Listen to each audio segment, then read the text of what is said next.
With the recipe আমরা অনেক পয়েন্টটাও সেখানে নিজেরা ক্যালকুলেশন করে লিখেছিলাম, মানে কি আমরা সেখানে এডুকেশনটা নিয়েছি, এজন্য করতে পারতো।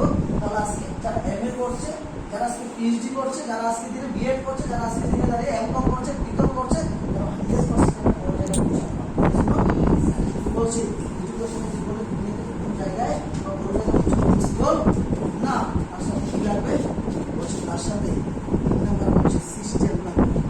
প্রত্যেকটা সিস্টেমটাকে ফলো করছে। এই ভাই এসনো আমাদের সিনিয়র বলছো আপনি এই মতো করে কাজটা করতে হবে, এইভাবে একটু কাজটা করতে হবে, তোকে লং লিস্ট করতে হবে, তোকে শর্ট লিস্ট করতে হবে, তোকে এই করতে হবে, তোকে সেই করতে হবে, এসনো মানে আমরা অলরেডি কি করছি সিস্টেমটা ফলো করছি। যে অটোমেটিক আমার সিনিয়র কি করে আজকে 40,000 কামাচ্ছে, আমার সিনিয়র কি করে স্কুটি নিয়েছে, সিস্টেমটা আমরা নিজেরা ফলো করছি, এসনো।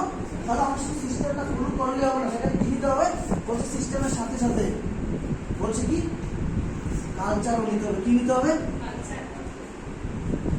যে আজকে যে এত সুন্দর করে আমরা বসে আছি, খুব সুন্দর করে বসে আছি, আজকে জাস্ট এক্সাম্পল আমি চেষ্টা করবো, সেখানে এক্সাম্পল